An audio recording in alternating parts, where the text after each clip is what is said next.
귀한 찬양 감사드립니다. 우리 사람은 먹지 않고는 생존해 나갈 수 없는 존재입니다. 그래서 늘 농사를 지으며 살아왔고 계속해서 농업기술을 발전시켜 왔습니다. 농사의 도구를 사용하기도 하고 직파법에서 모내기와 같은 이양법으로 파종 방법을 개발했고 접붙이는 기술을 개발해서 소득을 높이고 품종을 개량했습니다. 저수지와 보의 축조로 물을 관리해왔고 기후에 따라 이모작이 가능하게 하기도 했습니다. 점점 생산성을 높이기 위해서 비료를 사용하기도 하고 종자를 개발하고 하우스나 시설 장목을 하기도 하고 기계화와 경지 정리를 통해 대규모 기계화 농작을 가능하게 했습니다. 요즘에는 유기농과 컴퓨터 자동화 시스템, 더 나아가서 생명공학과 바이오 산업에 이르기까지 농업기술은 계속해서 발전해 왔습니다. 이러한 농업기술의 발달은 기후나 날씨에 의한 의존성을 탈피하고 생산력 증대를 이루어 왔습니다. 그러나 여러 가지가 있지만 그 중에 가장 중요한 것 하나를 꼽으라 한다면 그것은 역시 수리시설입니다. 만약에 농사를 짓는데 물이 부족하면 농작물은 다 말라 죽게 됩니다. 반면에 배수가 되지 않고 물이 계속해서 고여있게 되면 농작물이 썩어서 농사를 망치게 됩니다. 그래서 사람들은 비가 오지 않는 곳에 수리관계시설을 통해서 기후와 날씨에 상관없이 안정적으로 농사를 지으려고 해왔습니다. 그래서 논을 두 가지로 나누면 천수답과 수리안전답으로 나누게 되는데, 천수답은 저수지나 지하수 펌프와 같은 관계시설이 없이 오직 하늘에서 내리는 비만 바라보고 그 비를 가지고 경작하는 논을 말합니다. 반면에 수리안전답은 각종 수리시설이나 관계시설물들을 이용해서 하늘에서 비가 내리지 않더라도 그것들로 인해서 안전하게 농사를 지을 수 있는 논을 의미합니다. 여러분, 이 둘 중에 한 가지를 택하라면 어느 논이 더 좋은 논일까요? 당연히 수리안전답 논이 좋은 논이겠죠. 그러나 성경이 오늘 우리에게 말씀하시는 내용을 잘 보면 농사는 수리안전답을 짓더라도 신앙만큼은 천수답 신앙으로 살아가라 라고 말씀하고 있는 것을 보게 됩니다. 신명기 11장 8절에서 17절 오늘 읽은 말씀을 보면 하나님께서 이스라엘 백성들에게 주시는 땅은 철저하게 천수답이었습니다. 하나님을 바라보면서 농사 지으며 살아가도록 주신 땅이었습니다. 오늘 말씀은 모세가 가나안 땅에 들어가기 직전에 있는 이스라엘 백성들에게 고별 설교의 형식으로 당부한 말씀입니다. 그래서 8절에 보면 그러므로 너희는 내가 오늘 너희에게 명하는 모든 명령을 지키라. 그리하면 너희가 강성할 것이요 너희가 건너가 차지할 땅에 들어가서 그것을 차지할 것이며, 이제 그들이 약속의 땅 가나안 땅에 들어가게 될 것이고 그곳에 들어가게 되어서 하나님의 말씀대로 살게 된다면 반드시 너희가 강성할 것이고 그 땅을 차지할 것이다 라면서 그들에게 주을 교훈을 말씀하는 겁니다. 자, 9절에 보면 하나님께서 이스라엘 백성들에게 주실 땅을 젖과 꿀이 흐르는 땅이라고 하셨습니다. 젖이 흐른다라는 것은 푸른 초원이 펼쳐져 있어서 목축하기에 좋다는 말입니다.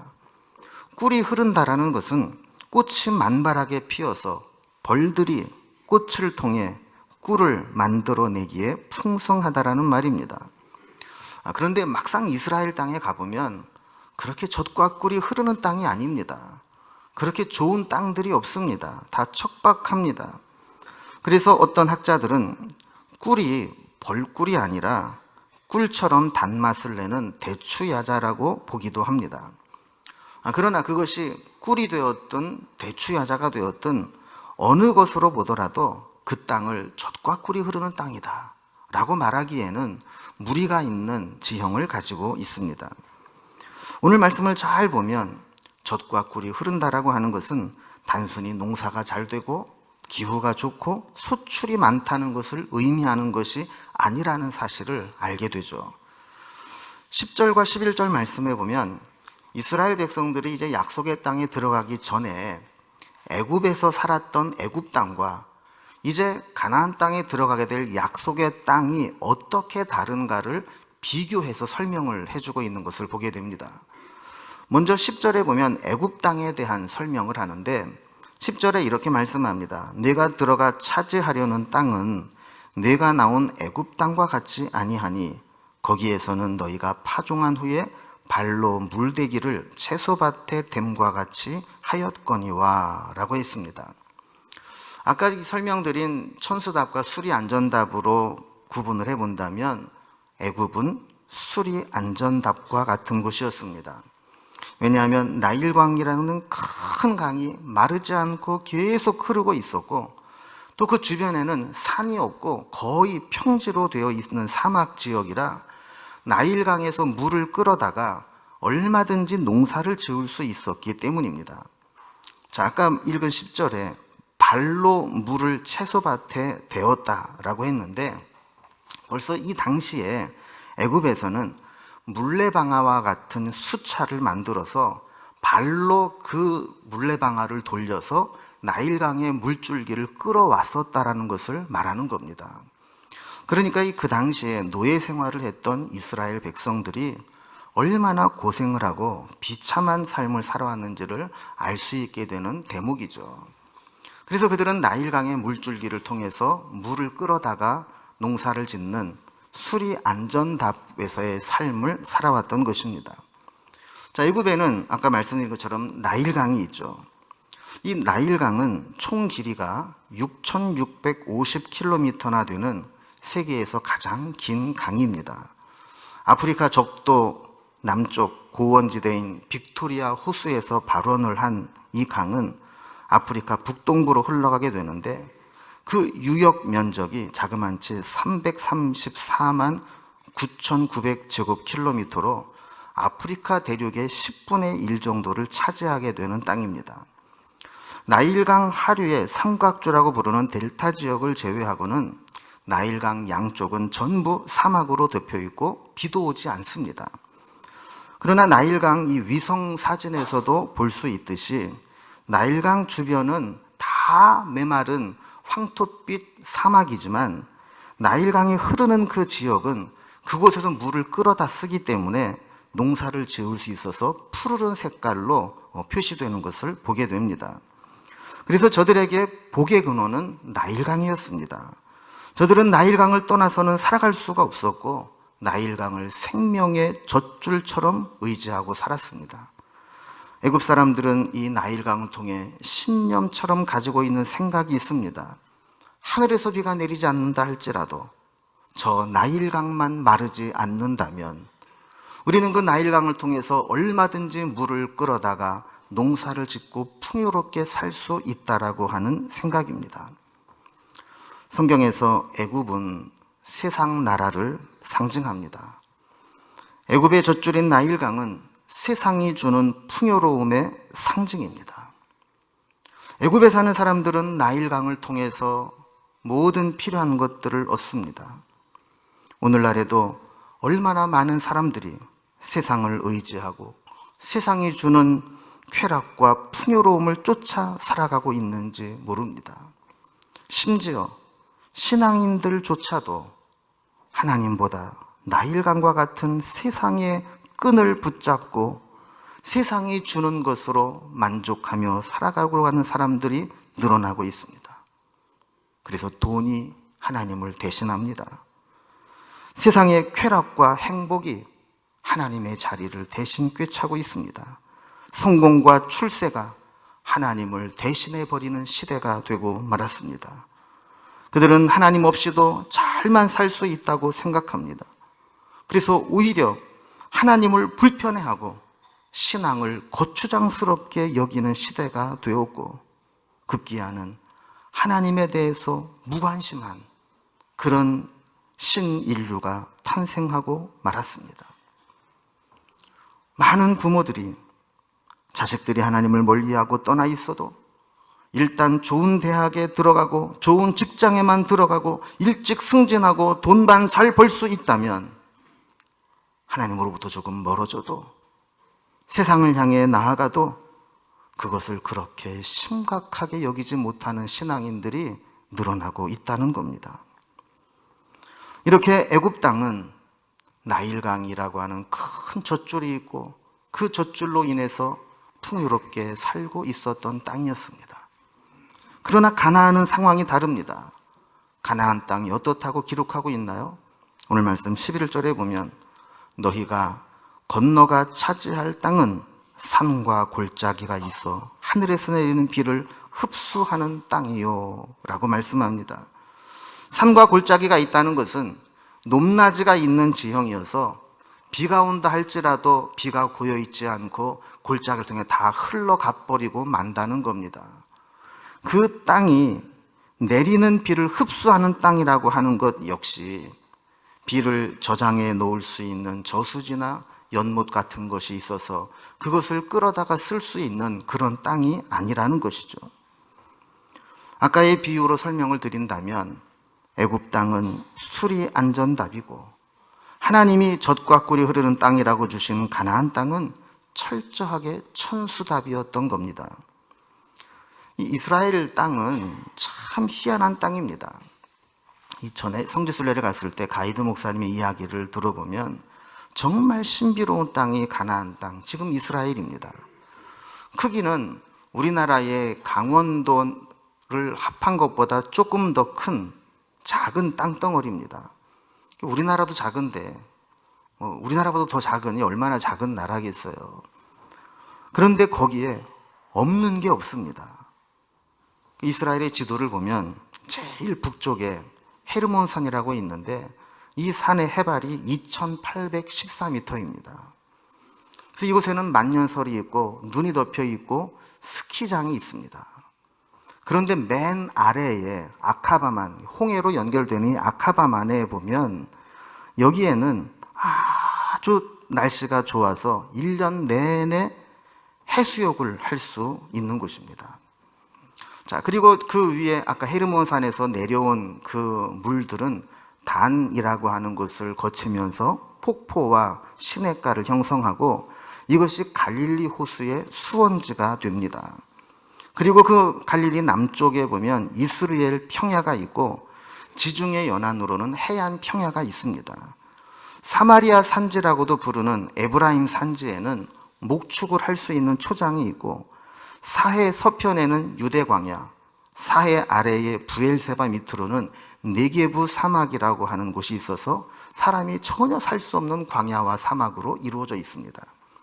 이 작은 땅덩어리 안에 만년설도 있고 해수욕할 수 있는 곳도 있고 목축할 수 있는 곳도 있고 평야도 있고 그리고 또 사람이 전혀 살 수 없는 광야도 있고 사막도 있고 모든 곳이 다 모여 있는 곳이 바로 이스라엘 땅이라는 겁니다.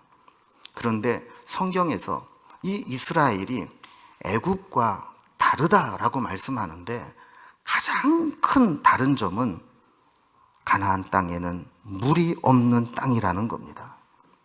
물론 가나안 땅에도 물이 있습니다. 갈릴리 호수가 있고 사해가 있고 그리고 그 사이를 요단강이 관통해서 흐르고 있습니다. 그런데 그 물은 아무짝에도 쓸모없는 물입니다. 농사를 위해서는. 왜냐하면 갈릴리 호수부터 사해 바다까지는 해수면보다도 훨씬 더 아래에 있는 아주 밑에 있는 물입니다. 여러분, 물이 높은 데서 낮은 데로 흘러요? 낮은 데서 높은 데로 흘러요? 라고 물어보면 나를 무시하나? 이런 생각이 들겠죠. 당연히 높은 데서 낮은 데로 흐르죠. 그런데 이 이스라엘에 흐르는 이 물줄기는 전부 해수면 밑에 아주 낮은 곳에 있어요. 그걸 끌어다가 쓸 수가 없어요. 그러면 어떻게 해야 그들이 농사를 짓고 살아갈 수 있을까요? 애굽에는 아까 말씀드린 것처럼 큰 나일강 이 젖줄이 있어서 조금만 수고하고 조금만 물을 갖다 대면 농사를 지을 수 있는 땅입니다. 그러나 가나안 땅은 너무 물이 밑에 있어서 물을 끌어다가 쓸 수가 없습니다.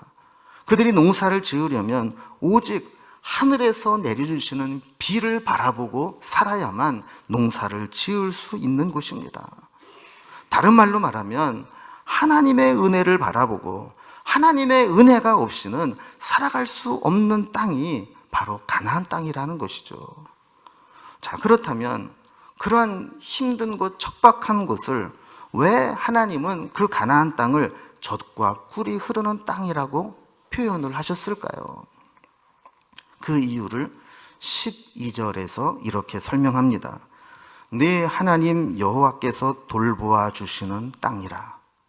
연초부터 연말까지 네 하나님 여호와의 눈이 항상 그 위에 있느니라 그랬습니다. 그러니까 이 땅이 젖과 꿀이 흐르는 땅이 되는 이유는 기후가 좋고 물이 항상 있고 아무 데서나 농사 짓고 열매를 딸 수 있어서가 아니라 여호와 하나님의 눈이 항상 그 위에 있으면서 하나님의 백성들을 돌보아 주시는 땅이기 때문에 젖과 꿀이 흐르는 땅이 된다는 겁니다. 하나님은 우리에게 천수답을 주십니다.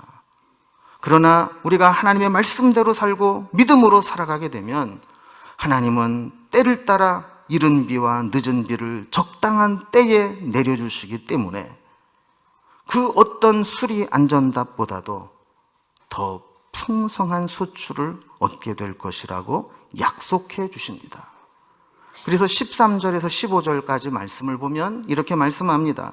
내가 오늘 너희에게 명하는 내 명령을 너희가 만일 청종하고 너희 하나님 여호와를 사랑하며 마음을 다하고 뜻을 다하여 섬기면 여호와께서 너희의 땅에 이른 비 늦은 비를 적당한 때에 내리리니 너희가 곡식과 포도주와 기름을 얻을 것이요 또 가축을 위하여 들에 풀이 나게 하리니 네가 먹고 배부를 것이라 그랬습니다. 하나님의 명령을 청종하고 하나님을 사랑하고 섬기는 것은 하나님만 바라보고 살라는 겁니다. 하나님이 주시는 것으로 살아가라는 겁니다. 수리 안전답으로 살지 말고 천수답 신앙으로 살아가라는 겁니다. 천수답 신앙으로 살아간다는 것은 하늘을 바라보며 하나님이 주시는 것으로 살아가는 것을 의미합니다. 내가 아무리 많은 것을 가지고 있다 할지라도, 내가 지금 아무리 풍요롭게 살고 있다 할지라도 하나님을 바라보고 하나님이 내려주시는 은혜로 살아가겠다 하는 것이 바로 천수답 신앙입니다. 우리가 천수답 신앙으로 살아갈 때 하나님이 약속해 주신 것이 있습니다. 그게 뭡니까? 이른 비와 늦은 비를 적당한 때에 내려주신다는 겁니다. 아까도 말씀드린 것처럼 가나안 땅은 물이 없는 땅입니다. 물이 귀한 곳입니다. 하늘에서 비가 내리지 않으면 다 말라 죽을 수밖에 없는 땅입니다. 그런데 하나님은 때를 따라 이른 비와 늦은 비를 내려주시겠다고 약속하십니다. 그럼 이 이른 비와 늦은 비는 무엇을 의미하는 걸까요? 이스라엘은 우리와 농사 짓는 시기가 다릅니다. 우리는 보통 봄에 씨를 뿌리고 가을에 추수를 하는데 이스라엘이라고 하는 이 나라는 우기 때에 맞춰서 농사를 짓습니다. 우기가 언제 시작되느냐 하면 10월에서 그 이듬해 4월까지 우기가 됩니다. 그래서 이른비라고 하는 것은 우기가 시작되는 10월에 내리는 가을비로 이 이른비가 내려야 농사가 시작될 수 있습니다. 왜냐하면 오랫동안 건기를 지나면서 땅은 메말라 있고 딱딱하게 굳어 있습니다. 거기에는 씨를 뿌릴 수가 없고 씨를 뿌려도 싹을 틔울 수가 없게 되죠.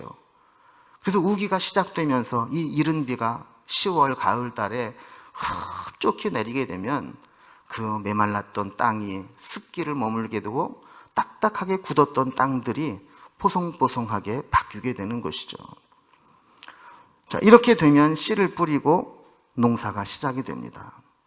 자, 그러면 그 다음에는 늦은 비가 있습니다.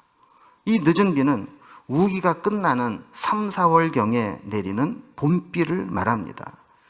10월에 파종한 씨에서 싹이 나고 자라서 결실할 때쯤 되면 비가 한 번 더 흡족하게 내려서 이 알곡을 알차게 만들어야 됩니다. 그래서 이 농사를 지을 때 농작물 결실에 절대적인 역할을 하는 단비가 바로 늦은 비입니다.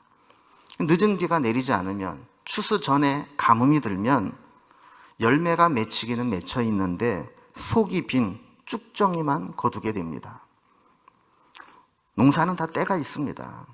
그래서 이 농경문화권에 있는 사람들이 부지런한 이유가 뭐냐 하면 그 때를 놓치면 농사를 망치기 때문에 어쩔 수 없이 몸을 움직여야 되고 이것이 습관이 되기 때문에 대개는 농경문화권의 이 사람들이 부지런하게 되는 겁니다.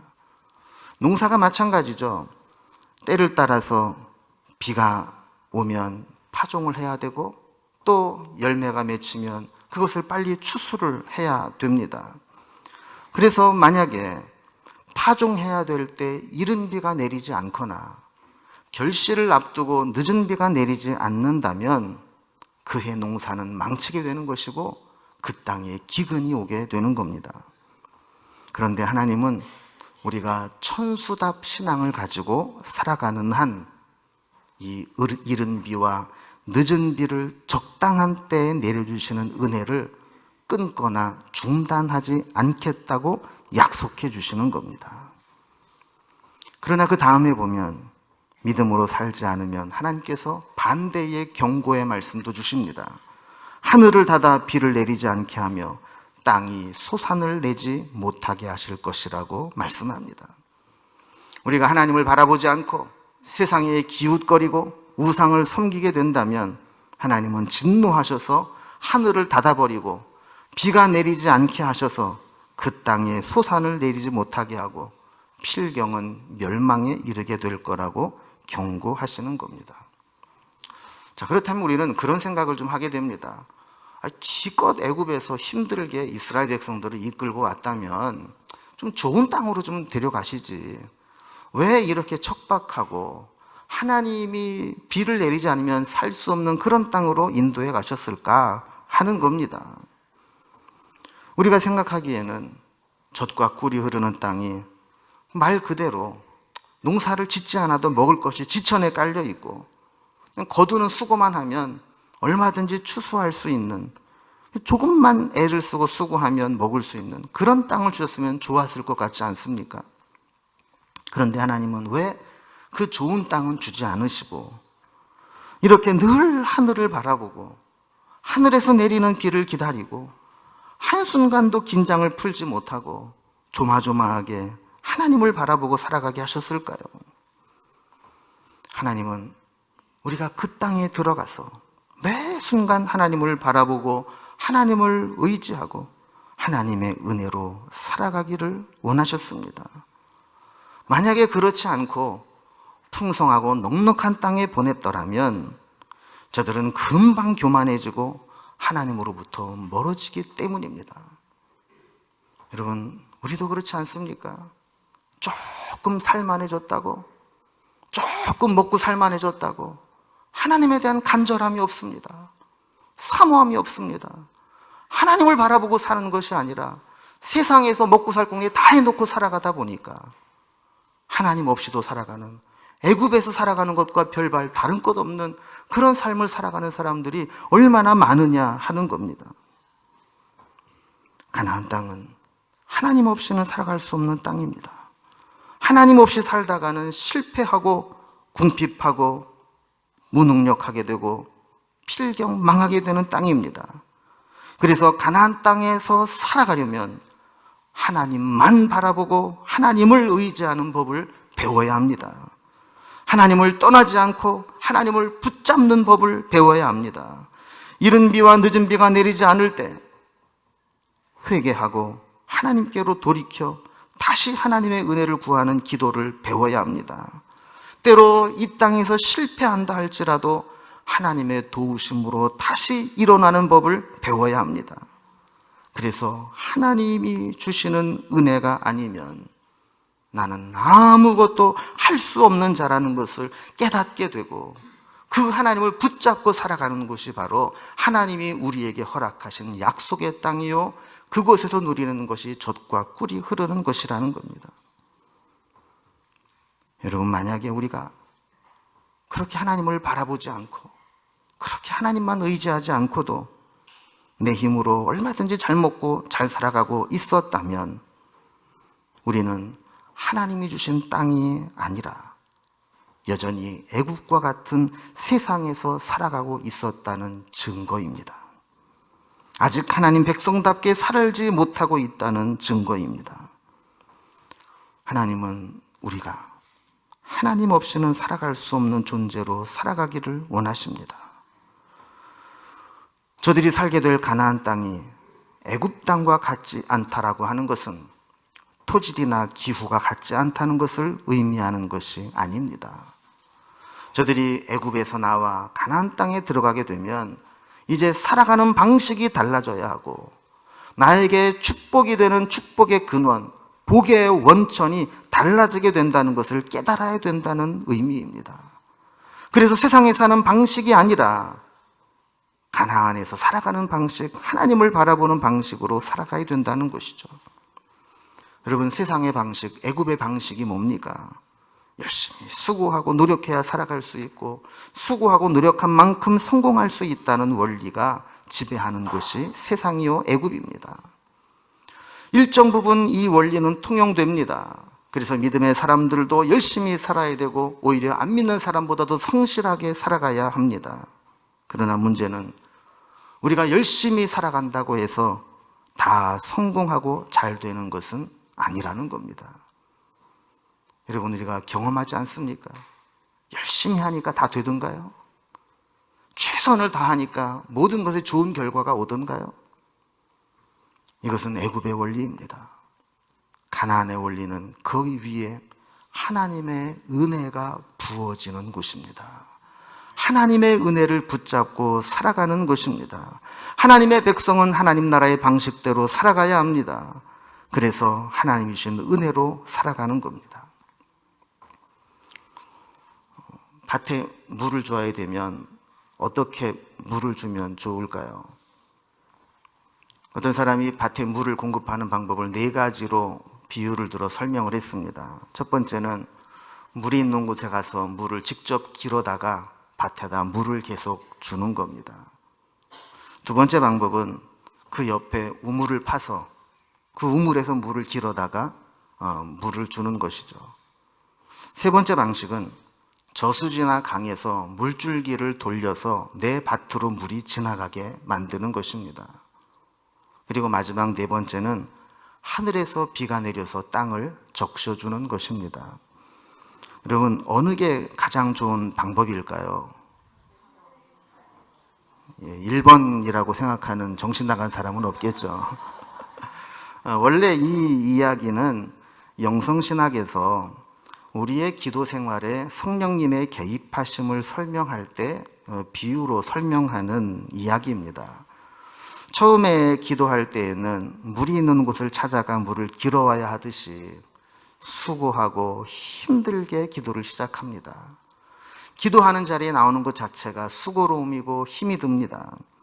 그러다가 옆에 우물을 파서 내가 있는 자리가 기도하는 자리가 되고 그곳에 성령의 은혜가 임하기 시작하면 처음같이 그렇게 기도가 힘들게 느껴지지 않고 비교적 수월하게 기도 생활을 유지해 나갈 수 있습니다. 그러다가 물줄기를 돌려서 내 밭에 대는 수고만 하면 저절로 그 물이 흘러 들어오듯이 성령님이 임재하시게 되고 성령의 은혜가 흘러 들어오게 되면 그때부터는 의무감으로 힘들게 기도하는 것이 아니라 기도하는 것이 자연스러워지고 풍성해지게 되죠. 그러나 여기서 한 걸음 더 나아가서 하늘에서 비가 내리듯이 성령의 임재하심이 임하고 내 기도 가운데 성령이 충만하게 역사하시게 되면 그때부터는 힘들이지 않아도 오히려 기도하는 것이 기쁨이 되고 즐거움이 되고 하나님의 교통하심을 느끼게 된다는 겁니다. 우리 신앙도 마찬가지입니다. 내 힘만으로 살아가려고 하면 이 세상은 너무나 힘이 듭니다.